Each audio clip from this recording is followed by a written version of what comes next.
Hello friends, আজি মই আপোনালোকৰ ওচৰত নতুন এটা ভিডিঅ' লৈ আহিছোঁ থাৰ্ড গ্ৰেড 4th গ্ৰেড সকলৰ বাবে। আৰু অহাকালি যিসকলে পৰীক্ষা দিম বুলি ভাবি আছে তেওঁলোকৰ পৰীক্ষা যাতে ভালেই হয় আৰু এনেকুৱা ধৰণৰ প্ৰশ্নসমূহে আহি থাকে। সো ভিডিঅ'টো স্কিপ নকৰি শেষলৈকে চাই থাকক।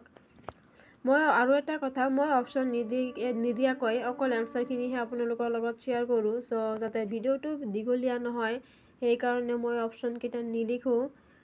তো ভিডিঅ'টো স্কিপ নকৰি শেষলৈকে চাই থাকক। আজিৰ 1 নম্বৰৰ প্ৰশ্নটো হ'ল অসমৰ জিলাসমূহক মুঠ কিমানটা সংমণ্ডলত ভাগ কৰা হৈছে?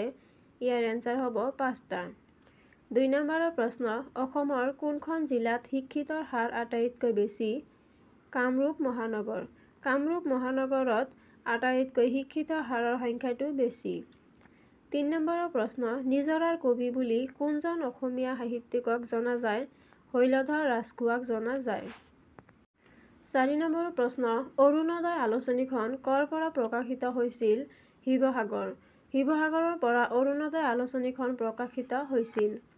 5 নম্বৰৰ প্ৰশ্ন পৃথিৱীৰ মুঠ মাটিকালি কিমান? 510 মিলিয়ন। 6 নম্বৰৰ প্ৰশ্ন বাংলাদেশৰ ৰাষ্ট্ৰীয় প্ৰতীক কি? ভেটফুল। আপোনালোকে কোন দেশৰ কি ৰাষ্ট্ৰীয় প্ৰতীক সেই সম্পৰ্কে প্ৰশ্নসমূহ ভালদৰে চাই ল'ব। সো বাংলাদেশৰ ৰাষ্ট্ৰীয় প্ৰতীক হ'ল ভেটফুল। 7 নম্বৰৰ প্ৰশ্ন ভাৰতৰ জাতীয় চৰাই কি? ময়ূৰ। ভাৰতৰ জাতীয় চৰাইবিধ হ'ল ময়ূৰ। 8 নম্বৰৰ প্ৰশ্ন সূৰ্যৰ পোহৰৰ উৎপত্তিত আমাৰ শৰীৰত কোনটো ভিটামিন উৎপন্ন হয়? Vitamin D. 9 নম্বৰৰ প্ৰশ্ন মানুহৰ তেজৰ pH-ৰ মান কিমান? 7.4। মানুহৰ তেজৰ pH-ৰ মান 7.4। 10 নম্বৰৰ প্ৰশ্ন অসমৰ কোন ঠাইত ৰাজ্যিক চিৰিয়াখানা আছে? গুৱাহাটী। অসমৰ গুৱাহাটীত ৰাজ্যিক চিৰিয়াখানা আছে। 11 নম্বৰৰ প্ৰশ্ন মানুহৰ জীৱনকালত কিমানটা দাঁত দুবাৰ বিকশিত হয়? 20টা। মানুহৰ জীৱনত যে দাঁত এবাৰ পৰি আকৌ গজি উঠে সেইটোৰ কথাই কৈছে। 20টা মান দাঁত দুবাৰ গজি উঠে। 12 নম্বৰৰ প্ৰশ্ন পশ্চিম বংগৰ ৰাজধানী কি? কলকাতা। 13 নম্বৰৰ প্ৰশ্ন ত্ৰিপুৰা ৰাজ্যৰ ৰাজধানী কি?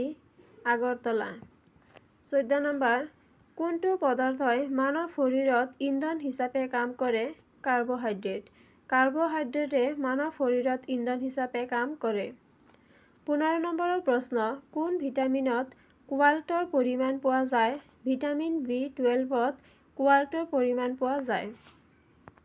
16 নম্বৰৰ প্ৰশ্ন মানৱ শৰীৰৰ ক'ত ইউৰিয়া উৎপন্ন হয়? যকৃতত। যকৃতত ইউৰিয়া উৎপন্ন হয়। 17 নম্বৰৰ প্ৰশ্ন কৃষ্ণৰ শংখটোৰ নাম কি?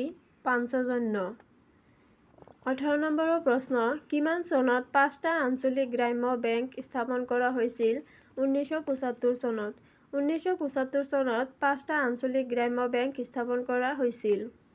19 নম্বৰৰ প্ৰশ্ন জেমছ চেডউইকে কি আৱিষ্কাৰ কৰিছিল? নিউট্ৰন। জেমছ চেডউইকে নিউট্ৰন আৱিষ্কাৰ কৰিছিল। 20 নম্বৰৰ প্ৰশ্ন চাইট্ৰাছ লিমন কিহৰ বৈজ্ঞানিক নাম? কাজি নেমুৰ। কাজি নেমুৰ বৈজ্ঞানিক নাম হ'ল চাইট্ৰাছ লিমন। আপোনালোকে এনেকুৱা প্ৰশ্নসমূহ চাই ল'ব ভালদৰে। 21 নম্বৰৰ প্ৰশ্ন বিদ্যুতৰ সৰ্বশ্ৰেষ্ঠ পৰিবাহী কোনটো? ৰূপ।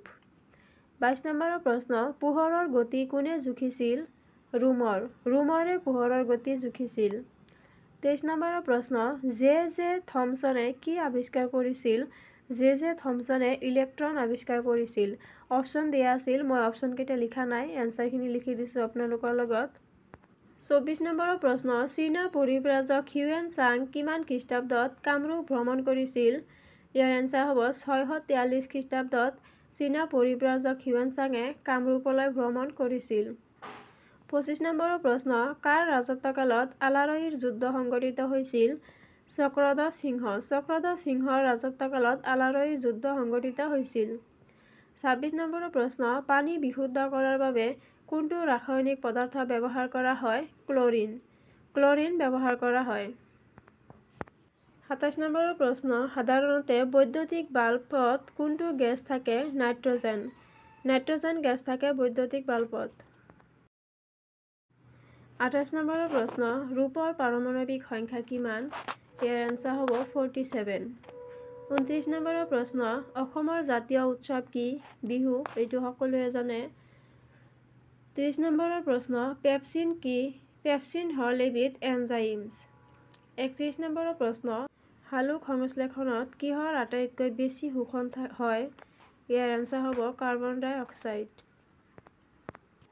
32 নম্বৰৰ প্ৰশ্নটো হ'ল এনজাইমছবোৰ সাধাৰণতে কি প্ৰ'টিন এনজাইমছবোৰ সাধাৰণতে প্ৰ'টিন 33 নম্বৰৰ প্ৰশ্ন ইষ্ট আৰু কাঠফুলা কিহৰ উদাহৰণ ভেঁকুৰৰ 34 নম্বৰৰ প্ৰশ্ন কোনটো ভিটামিনৰ অভাৱৰ বাবে তেজ গোট নাখায় ইয়াৰ এনসাৰ হ'ব ভিটামিন কে 35 নম্বৰৰ প্ৰশ্ন মানুহৰ শৰীৰত ৰক্ত সঞ্চালন আৱিষ্কাৰ কোনে কৰিছিল উইলিয়াম হাৰ্ভে মানুহৰ শৰীৰত ৰক্ত সঞ্চালন আৱিষ্কাৰ কৰিছিল 36 নম্বৰৰ প্ৰশ্ন পানীৰ তলত থকা বস্তু ধৰা পেলাবলৈ কোনটো যন্ত্ৰ ব্যৱহাৰ কৰা হয় ছনাৰ 37 নম্বৰৰ প্ৰশ্ন বায়ুমণ্ডলীয় চাপৰ পৰিমাণ কোন যন্ত্ৰৰে জুখিব পাৰি বেৰমিটাৰ 38 নম্বৰৰ প্ৰশ্ন জাতিসংঘৰ মুখ্য কাৰ্যালয় ক'ত অনুষ্ঠিত লণ্ডনত জাতিসংঘৰ মুখ্য কাৰ্যালয় লণ্ডনত অনুষ্ঠিত 39 নম্বৰৰ প্ৰশ্ন জুল কিহৰ একক জুল শক্তিৰ একক সো ফ্ৰেণ্ডছ যদি আপোনালোকৰ মোৰ ভিডিঅ'বোৰ চাই ভাল লাগে তেনেহ'লে যিসকলে মোৰ চেনেলটো ছাবস্ক্ৰাইব কৰা নাই তেওঁলোকে মোৰ চেনেলটো ছাবস্ক্ৰাইব কৰি দিব আৰু লগতে লাইক কমেণ্ট শ্বেয়াৰ কৰিব আৰু পঢ়াত যদি কিবা ভুল হয় বা ভুল কিবা প্ৰশ্ন উত্তৰ পায় আপোনালোকে তেনেহ'লে কমেণ্ট কৰি জনাব কাৰণ ভুল হ'বই পাৰে মানুহৰ সো মই গ্যাৰাণ্টি নিদিওঁ আৰু অহাকালি যিসকলে পৰীক্ষা দিব তেওঁলোকৰ পৰীক্ষা যাতে ভালে হয় আৰু ময়ো পৰীক্ষা দিম অহাকালি মোৰো পৰীক্ষা আছে 3rd গ্ৰেডৰ আৰু যিসকলে কালি পৰীক্ষা দিব তেওঁলোকৰ যাতে সকলোৱে ভালে হয়